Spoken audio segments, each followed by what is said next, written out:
Do you know that in Senator Akpabio's house, senators serve him tea? Well, I don't know. I am telling you now. But let me just say. And I am telling you now. And I told him that you are no longer a governor. These senators are your colleagues. We are not your commissioners. So they cannot serve you tea. So that kind of emphasizes the point where you say that he's running a personal empire. He's running a personal empire. But I mean, some might accuse you of speaking ill. I think you even addressed this yourself, of an institution that elevated you to prominence. No, I did not say that. And what I said in my interview last time was that I had to speak ill of the institution that brought me to national relevance. And what we are doing today, remember last time I was in this studio where I defended the remunerations of the senators. So that I'm speaking good of the Senate. And what we are doing now, all former senators that have been there since the time of Shagari, we are not happy with the level of the integrity of the Senate that have been washed down. So, But we're fast running out of time, so I'm going to gallop ahead. I mean, you of course were a member of this current 10th Senate. Yes. Until you were removed by the appeals court in October 2023. Very briefly, just tell us how you lost your senatorial seat. I lost my senatorial seat through judicial banditry, because there's no law that back what happened, and I believe the judge know what she did, and that's why she had to send Senator Ken Inamani to come to my house to come and beg me. And it's true, Ken Inamani is still alive. A situation where a judge said that local government election took place in 5 local governments, and she cancelled election in 2 local governments, diffranchised 2 local governments, cancelled election in 263 polling units, and not order for election as the law stipulated. That is not the law. That is robbery. That is a coup against democracy. Right. So you think there was political pressure? Of course, he was pressured. And I said it time upon time. Right. And unfortunately, I petitioned the NJC, and NJC became a body that only punish small judges, magistrate and high court judges, but they cannot punish big judges. And that's why I'm supporting the bill that should dismantle NJC. They are doing nothing. I have letters from the NJC today in my hand. They are doing nothing. And I'm advocating for that same bill in the House of Reps, that the NBA should be the one who will discipline judges by passing a vote of no confidence on erring judges. Right. Now, you yourself, of course, you're not free of some of this damaging scandal that you talk about. I mean, because you went through a pretty damaging one when you were in the Senate. I mean, didn't you? Yes. You were sort of mired in that controversy when you were captured on video, slapping the owner of an adult toy shop. It's not so. In Abuja. I'll make the point and then you can refute it. I mean, you turned up there with 3 women to purchase some adult toys, and you were later the creation of the media. You were well, I mean, this is what the story that is circulating is. Yes. But you're here, you can refute it if you want to. I mean, you were later found guilty by a court, and you were ordered to pay 50 million naira to the shop owner. No, let me tell you what happened. What happened was that before I became a senator, a situation happened. Before I became a senator, something happened. And it was a case of people fought.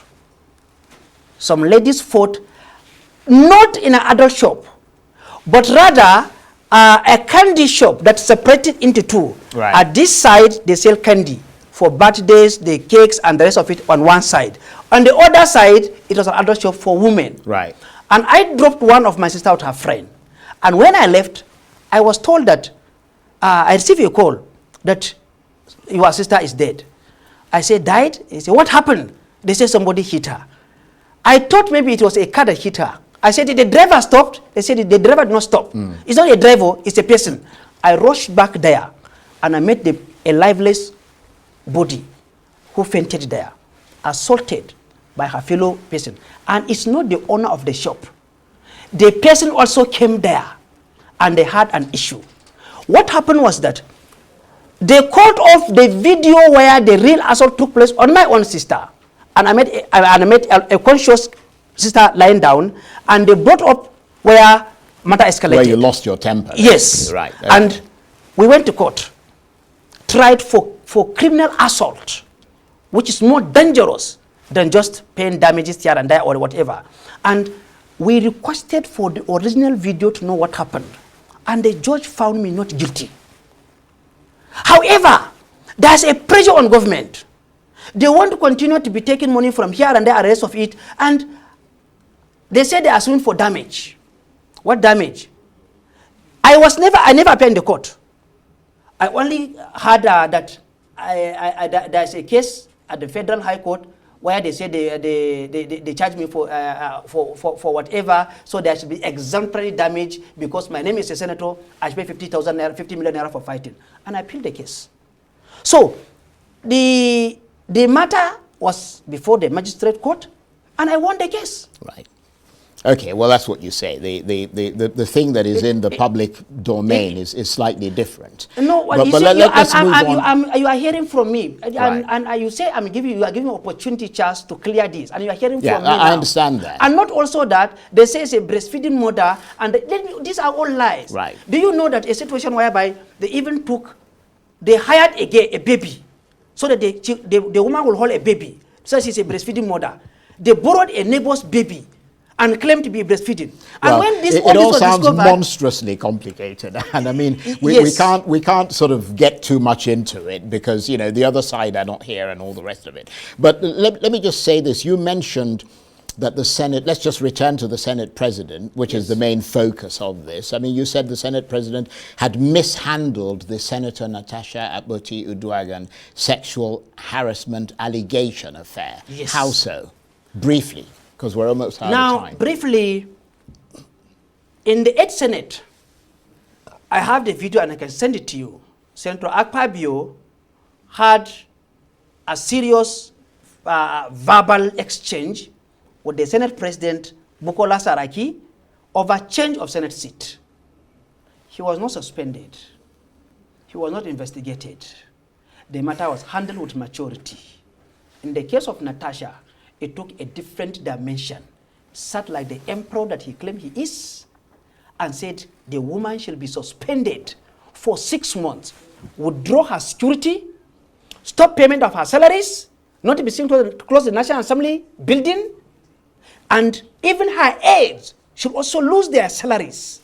Far-reaching decisions.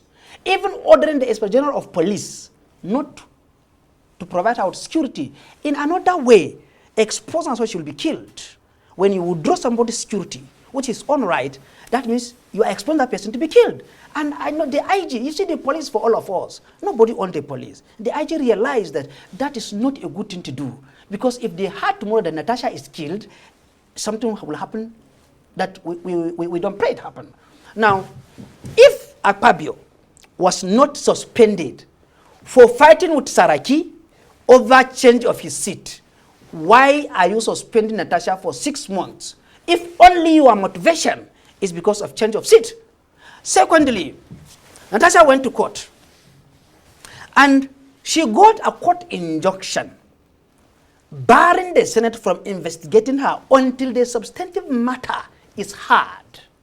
Senate went against the court judgment and suspended her still, even when there's an existing court judgment. That is contempt of the court. It was after they finished suspending Natasha that they went to court to vacate the court order barring them after contempt of court. And I'm sorry to use this word, cowardly, the judge, instead of arresting Akpabio for contempt of court, he vacated his own judgment that they broke. That's the pressure he was under. And instead for the judge to also go into the substantive matter, he recused himself from the case of Natasha. You see what is happening? It certainly raises questions. Let me put it that way, as politely as I can. So what is your advice to Senator Natasha Uduaghan now? Senator Natasha is doing what she's doing. And I heard that they want to recall her. Nobody can call Natasha. Take a note and write it down. Nobody can recall Natasha. You see, we are not a banana republic. The idea they will recall her and they went and forged signatures, 250 signatures. Let me give you these figures. The registered voters in Kogi Central. Very briefly, we've got about a minute left, unfortunately. The registered voters in Kogi Central is over 500,000 registered voters.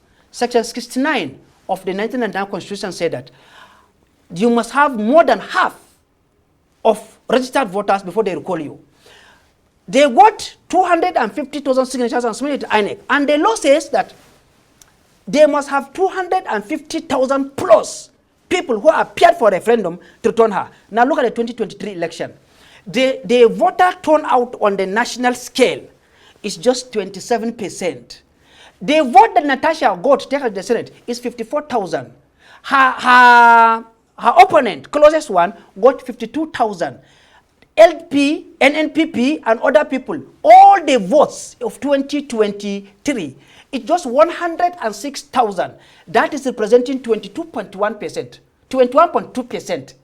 Now, if the whole vote of Kogi Central for PDP, APC, Labour Party, NNPP is just 21%, that is 106,000. Why will they manufacture a 50% vote? That is over 200,000 people to recall Natasha. It's just to keep her busy. They cannot recall her. My advice to her is that she should continue pressing her own and be sincere, be truthful, and stand firm against dictatorship.